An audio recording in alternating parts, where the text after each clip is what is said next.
ተመስገን ለትሁት ከባድ ማስጠንቀቂያ ሰጣት። አሁን ካለችበት ቤት ወጥታ እሱ ጋር የማትሄድ ከሆነ በዙሪያዋ ያሉትን ሰዎች ሊጎዳቸው እንደሚችልም ነገራት። ትሁትም እባክህን ተመስገን ህይወቴን አታመሰቃቅለው፣ በቃ ተወኝ ልኖርበት እያለች ብትለውም ተመስገን ግን አንቺ የኔና የኔ ብቻ ነሽ፣ ስለዚህ ከማንም ጋር ቆመሽም ሆነ ስታወሪ ስትስቂ ማየት አልፈልግም ይላታል። ሰላም ሰላም፣ ውድና የተከበራችሁ የቻናሌ ቤተሰቦች እንዴት ናችሁልኝ? ሰላም ናችሁ ወይ? ደህና ናችሁ ወይ? እኔ ደህና ነኝ አልሐምዱሊላህ። እንደተለመደው ወደ ቻናሌ በአዲስ ቪዲዮ ተከስቻለሁ። ቪዲዮ ስትጀምሩ በላይክ ጀምሩት ቤተሰብ። የግፈኛዋ ሚስት የሚለውን ድራማ ነው ይዤላችሁ የመጣሁትኝ። እንደሚታወቀው በባለፈው ክፍል ላይ ካሌብና ትሁት ሲዝናኑ ቆይተው ወደ ቤታቸው እየመጡ ባሉበት አጋጣሚ ተመስገን መንገድ ላይ ፊት ለፊት ሲያያቸው ሽጉጥ አውጥቶ ሊተኩስ ሲል ነበር የተቋረጠው። ያንንም ወደ ካሌብና ወደ ትሁት ሊተኩሰው የነበረውን ሽጉጥ ዛሬ ላይ በተግባር አሳይቷል። ከመተኮሱ ትንሽ ቀደም ብላ ቲና በአካባቢው ስለነበረች ቶሎ ብላ እሱን ንቅ ስታደርገው ወደ እነሱ ባይተኩስም ወደ ላይ በመተኮስ ካሌብና ትሁት እንዲተርፉ ሆነዋል። ተመስገን ያቀደው እቅድ ስለከሸፈበት ቲናን በጣም ይጮህባታል። እንዴት እንደዚህ ታደርጊያለሽ? የት ነበርሽ አንቺ? ለምንድን ነው እንደዚህ ያደረግሽው? ሲልም ይጠይቃታል። ቲናም ደግሞ ሳያስበው ወንጀለኛ ተብሎ እስር ቤት ሊገባ እንደሆነ እንደነበረና እሷ ድንገት ደርሳ እንዳተረፈችው አሁን ካሉበት አካባቢም ዘወር ማለት እንዳለባቸው ነበር በሰዓቱ የነገረችው። ተመስገን ግን እቅዱ ካሌብ ላይ መተኮስ ስለነበረ ሳይሳካለት በመቅረቱ በጣም ተናዷል። ቲናም እባክን ከዚህ አካባቢ እንሂድ፣ አንተ ተኩሰህ ሰው ባትጎዳ ራሱ መሳሪያ እጅህ ላይ ስላለ ወንጀለኛ ነህ ተብለህ ትያዝና ወደ እስር ቤት ትገባለህ፣ ፖሊሶች ሳይመጡ አይቀሩም ብትለውም ተመስገን በጭራሽ ሊሰማት አልቻለም። ቲናም ለምና እምቢ ሲላት አይ በቃ አንተ የምትሄድ አትመስለኝም፣ እኔ ራሴ ወንጀለኛ መባል አልፈልግም በማለት ጥላው ትሄዳለች። እሱም ያለው አማራጭ ቲና ባለችው ነገር መስማማት ስለነበረ እሷ ከሄደች በኋላ ከነበረበት ቦታ ላይ ይሰወራል። ካሌብ ግን ለጊዜው ተይዞ ከትሁት ጋር ወደ ፖሊስ ጣቢያ ለጥያቄ ሄደው ነበረ። ኤደን ጋር ስልክ ተደውሎ ችግር እንደደረሰባቸው ይነገራታል። ኤደንም በድንጋጤ እየተሯሯጠች ወደ ፖሊስ ጣቢያ በመሄድ ትሁት ልትረጋጋ ስላልቻለች ትሁትን ወደ እነ አባባ ቤት ይዛት ትሄዳለች። ካሌብ ግን ለጥያቄ ስለሚያስፈልግ እዛ ይቆይ ተብሎ ፖሊስ ጣቢያ ይቆያል። አባባ በሰዓቱ እቤት ውስጥ ለብቻው ቁጭ ብሎ ስለነበረ በድንጋጤ ትሁትን ኤዱ ይዛ ስትገባ የኔ ልጅ ምን ሆና ነው? ምንድን ነው የተፈጠረው? እያለ በጥያቄ ያፋጠጣቸዋል። ይህን ሁሉ ነገር ሲሆን አባባ ምንም የሚያውቀው ነገር አልነበረም። ትሁትን በሰዓቱ ሽጉጡ ሲተኮስ ደንግጣ ነው እንጂ እሷ ላይ ምንም የደረሰባት አደጋም አልነበረም። ኤዱ አባባ ስለደነገጠ እንዲረጋጋ ብላ ምንም አልሆነችም፣ ምንም የተፈጠረ ነገር የለም አባዬ አንተ ተረጋጋ በማለት ታረጋጋዋለች። አባባም ትሁትን እቅፍ በማድረግ ምን ሆነሽ ነው የኔ ልጅ? ለምንድን ነው እንደዚህ የሆንሽው? እያለ ሲጠይቃት ትሁት ምንም አይነት መልስ አልመለሰችም፣ ምክንያቱም ድንጋጤ ውስጥ ነበረች። ኤዱ የተፈጠረውን ነገር ከካሌብ ጋር አንድ ላይ መንገድ ላይ እየመጡ ሳለ አካባቢያቸው ላይ ሽጉጥ ተተኩሶ ስለደነገጠችና ካሌብም ለጊዜው ፖሊስ ጣቢያ ለጥያቄ እንዴት ተወሰደ፣ እሷ ግን ልትረጋጋ ስላልቻለች መረጋጋት ስላለባት እቤት እንዳመጣቻት ነው እንግዲህ እያስረዳችው ኤዱ ማለት ነው ለአባባ። አባባ ይህን ነገር ሲሰማ እና ታዲያ ካሌብስ ልጄስ የሚል ጥያቄ ነበር የጠየቀው።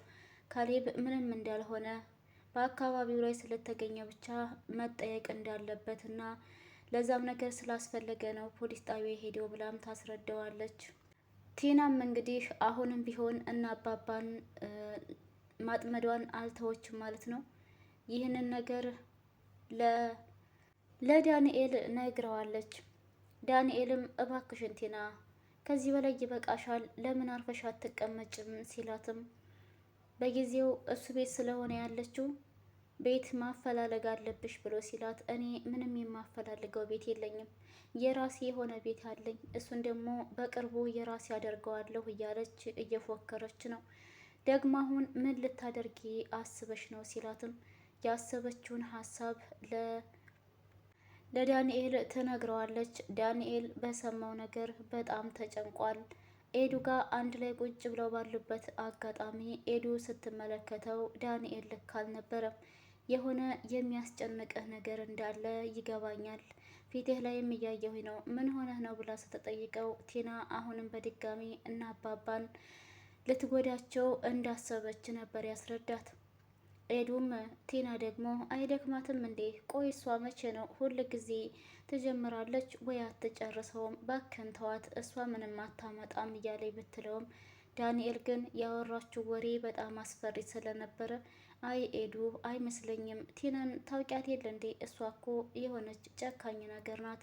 በአሁኑ ቀላል አይመስለኝም፣ ሀሳቧ የከፋ የሚሆን ይመስለኛል እያለም እንግዲህ ለኤዱም ያወራትን ወሬ ነበረ ለአባባ የነገራት።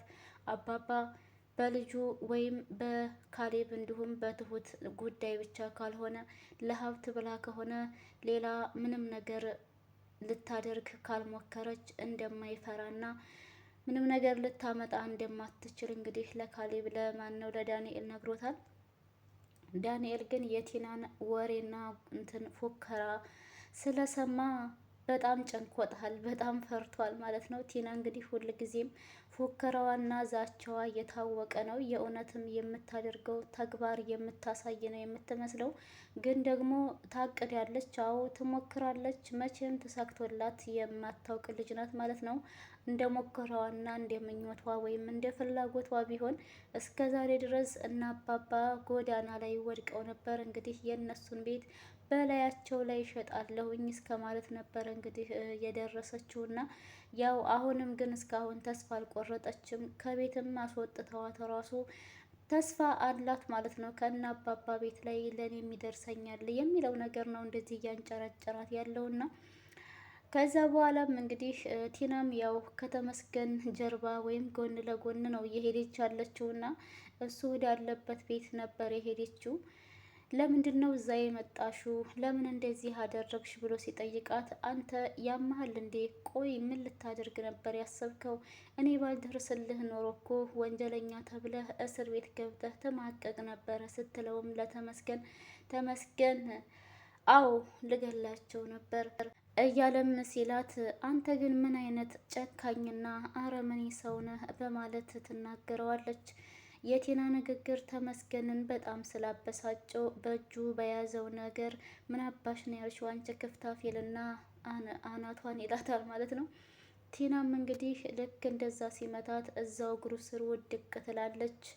ምንም የተነፈሰችው ነገር አልነበራትም።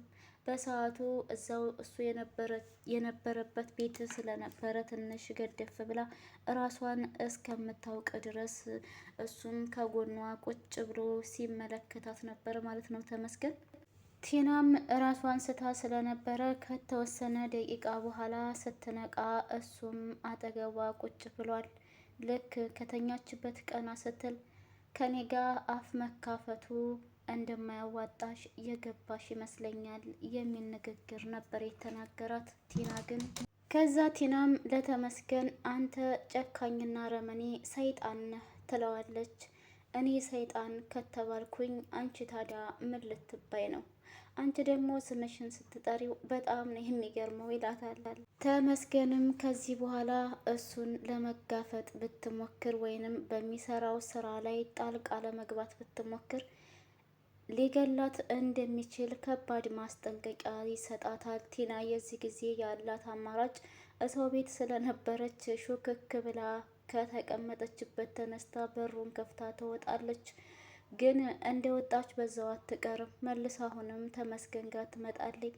ምክንያቱም ተመስገን የሌለበት ስራ መስራት አትችልም። እሱም ደግሞ ተመልሰሽ እንደምትመጪ አውቅ ነበር አየሽ፣ ምክንያቱም ያለኔ ምንም የሚሰራ ስራ የለም፣ ያለኔ አይሆንልሽም ይላታል። ቲናም ደግሞ ያቀደችው እቅድ እንዳላት በዛ እቅድ ላይ እናም እንግዲህ እንደዚህ ተባብለዋል ማለት ነው ቤተሰብ። ቲና ደግሞ ምን አይነት ተንኮል አስባ ይሆን የሚለውን በቀጣይ ክፍል ይዤላችሁ የምመጣ ይሆናል። ከተመቻችሁ ላይክ፣ ሼር፣ ሰብስክራይብ ማድረጋችሁን አትርሱ። ሀሳብ አስተያየት ካላችሁ ኮሜንት ላይ አስቀምጡልኝ። አይከፈልበትም። ላይክ አድርጉ ማሮቼ።